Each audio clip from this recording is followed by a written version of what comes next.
যত দিন যাচ্ছে ভিউয়ার্স, বাংলা যেন গোটা জাতীয় যে রাজনীতি তাতে খুবই গুরুত্বপূর্ণ জায়গা হয়েছে। আর সেই কারণে এবার হয়তো অমিত শাহ বাংলা থেকে প্রতিদ্বন্দ্বিতা করতে পারেন রাজনীতিতে। একদমই তাই। এবং যেটা শোনা যাচ্ছে সূত্র মারফত যে খবরটা এই মুহূর্তে পাওয়া যাচ্ছে যে উত্তরবঙ্গের কোনো একটি আসন থেকে প্রতিদ্বন্দ্বিতা করতে পারেন আসন্ন লোকসভা নির্বাচনে বর্তমানে দেশের স্বরাষ্ট্রমন্ত্রী অমিত শাহ। মানে দুটো জায়গা থেকেই কিন্তু তার এবার কন্টেস্ট করার সম্ভাবনা।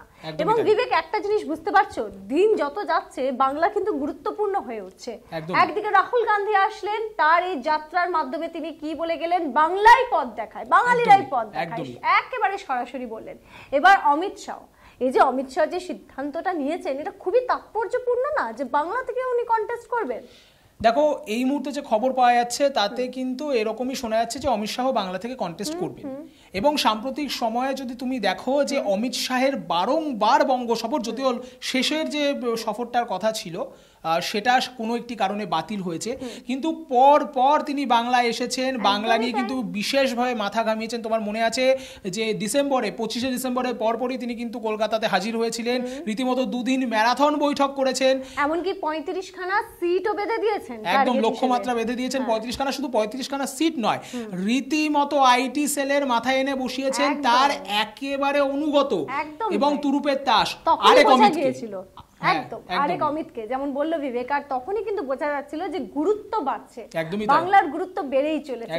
এবং এখানে একটা প্রশ্ন তোমাকে করব, যে দেখো যেভাবে এবার বলছে যে বাংলা থেকেও অমিত শাহ লড়াই করবেন, সেক্ষেত্রে কি উত্তরপ্রদেশকে কোনোভাবে ওরা মার ওই হিসেবেই চলছে, মনে হতে পারে ওই মডেলেই চলে যাচ্ছে? তার কারণ হচ্ছে আমরা দেখেছি নরেন্দ্র মোদী উত্তরপ্রদেশ থেকে যখন দাঁড়ান একদম একটা অন্যরকম ছবি কিন্তু উঠে আসে। সেই স্ট্র্যাটেজি কিন্তু আবার বাংলার ক্ষেত্রে নিতে চাইছে। যদি সর্বভারতীয় ক্ষেত্রে দেখা যায় তাহলে এই বছর খুব সম্ভবত রাজনৈতিক মহল যেটা বলছে যে বিজেপির একটা অন্যতম স্ট্র্যাটেজি হলো যে জায়গাটায় বিজেপি অপেক্ষাকৃত দুর্বল সেই জায়গাগুলো থেকে বিজেপির হেভিওয়েট নেতারা লড়াই করতে পারেন। এবং যেই কারণেই কিন্তু মনে করা হচ্ছে, এটাও একটা সূত্র মারফত খবর পাওয়া যাচ্ছে যে রামেশ্বরম থেকে প্রধানমন্ত্রী নরেন্দ্র মোদী প্রতিদ্বন্দ্বিতা করতে পারেন। তোমাকে এটা বলাই বাহুল্য যে দাক্ষিণাত্য বিজেপির জন্য বরাবরই দুর্ভেদ্য, অভেদ্য, অজেয় ঘাঁটি। হ্যাঁ, কিন্তু আমরা বাংলার ক্ষেত্রে কিন্তু বলতে পারি না, কারণ বিজেপি কিন্তু প্রত্যেক দিনই খুব ভালো ফল করে বলতে পারি আমরা বিরোধী আসনটাও পেয়ে গেছে। কিন্তু সুতরাং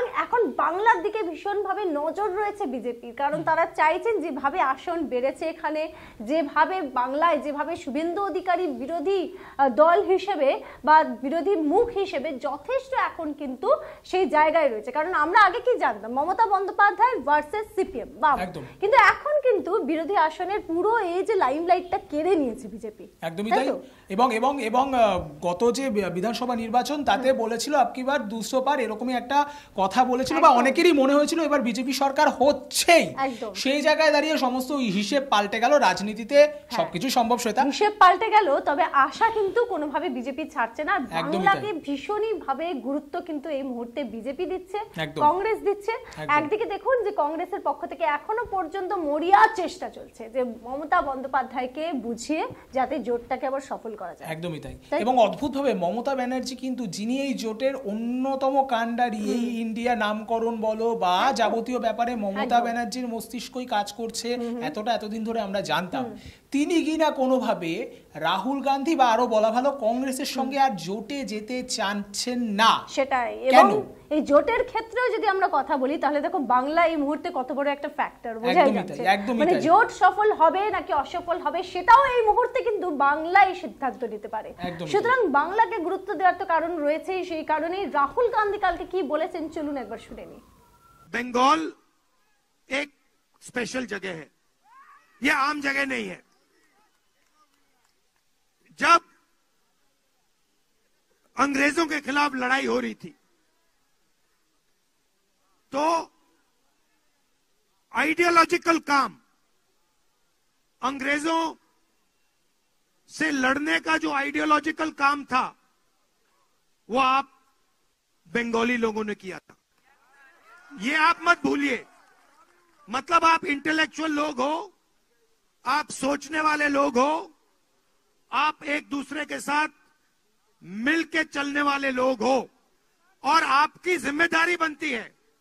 आप ये मत सोचो कि आपकी जिम्मेदारी नहीं बनती, क्योंकि आप बंगाली हो, इसीलिए आपकी जिम्मेदारी बनती है कि आप देश को रास्ता दिखाओ। आपने रविंद्रनाथ टैगोर जी ने किया, सुभाष चंद्र बोस जी ने किया, विवेकानंद ने किया, तो आप लोगों के अंदर ये क्षमता है।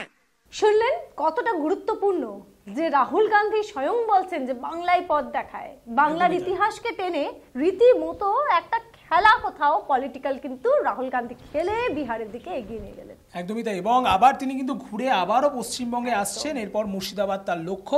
কিন্তু যেটা সব থেকে বড় জিনিস, বাংলা বিশেষ করে উত্তরবঙ্গ এই মুহূর্তে কিন্তু সবার কাছেই পাখির চোখ। একদিকে তৃণমূল কংগ্রেস অপেক্ষাকৃত দুর্বল উত্তরবঙ্গে, সেখানে মমতা ব্যানার্জি 5 দিনে কিন্তু 7টি জেলা সফর করছে। একদম, এটাও খুব গুরুত্বপূর্ণ, কারণ উত্তরবঙ্গে যে ফলাফল তৃণমূল কংগ্রেসের, তাতে করে নাখুশ মমতা বন্দ্যোপাধ্যায়। একদমই তাই। এই কারণে কিন্তু দিলীপ ঘোষ যেন আজকে কমেন্ট করেছেন যে মমতা বন্দ্যোপাধ্যায় একাই লড়ে যাচ্ছেন, কারণ যেভাবে এখনো পর্যন্ত তৃণমূল কংগ্রেসের মুখ হচ্ছেন মমতা বন্দ্যোপাধ্যায়, এখনো এটা বলা যায় যে মমতা বন্দ্যোপাধ্যায়কে দেখেই কিন্তু তৃণমূলের ভোট ব্যাংক ভরে। আর সেই ভাবমূর্তিকে কাজে লাগিয়ে মমতা বন্দ্যোপাধ্যায় যে সময় কংগ্রেসের এই যাত্রা চলছিল সেই সময় থেকেই কিন্তু তার এই সফর শুরু করেছেন। একদমই তাই। এবং মমতা ব্যানার্জি কিন্তু বারংবার এই সাম্প্রতিক সময়ে তিনি বহুবার উত্তরবঙ্গে গেলেন এবং উত্তরবঙ্গকে রীতিমতো তিনি যেন একেবারে নিজের হাতের তালুর মতো করে নিয়েছেন। একদমই তাই। এবং একাধিক প্রকল্প, শুধু শিলান্যাস নয়, প্রকল্পের উদ্বোধন থেকে শুরু করে একাধিক সরকারি প্রকল্পের সুবিধা, সেই সঙ্গে প্রশাসনিক বৈঠক, সব মিলিয়ে যেন উত্তরবঙ্গ বিশেষ করে দখলে মরিয়া তৃণমূল কংগ্রেস। অপরদিকে সেই উত্তরবঙ্গে অমিত শাহ এবং সেই উত্তরবঙ্গেই কিন্তু রাহুল গান্ধীও। একদমই তাই। আর এই সবকিছু মিলিয়ে বাংলা যে কতটা গুরুত্বপূর্ণ এই মুহূর্তে সেটা বোঝাই যাচ্ছে বিবেক। আর আসন্ন লোকসভা নির্বাচনেও বাংলার যে একটা অন্যরকম ফ্যাক্টর থাকবে লোকসভা নির্বাচনে, সেটা একেবারে স্পষ্ট। সব আপডেট আর খবরের ভেতরের খবর দেখার জন্য কি করতে হবে বিবেক? লাইক করতে হবে, সাবস্ক্রাইব করতে হবে এবং আমাদেরকে সবসময় ফলো করতে হবে এবং আমাদের সঙ্গে সবসময় আপডেটেড থাকতে হবে। কারণ কমেন্ট করবেন অবশ্যই, কারণ আপনাদের কমেন্টের জন্য আমরা অপেক্ষায় থাকি। একদমই তাই। দেখতে থাকুন ডিজিটাল খবরিলাল, কারণ ডিজিটাল খবরিলাল মানে শ্বেতা, খবর আপনাদের, নজর আমাদের। ডিজিটাল খবরিলাল, খবর আপনাদের, নজর আমাদের।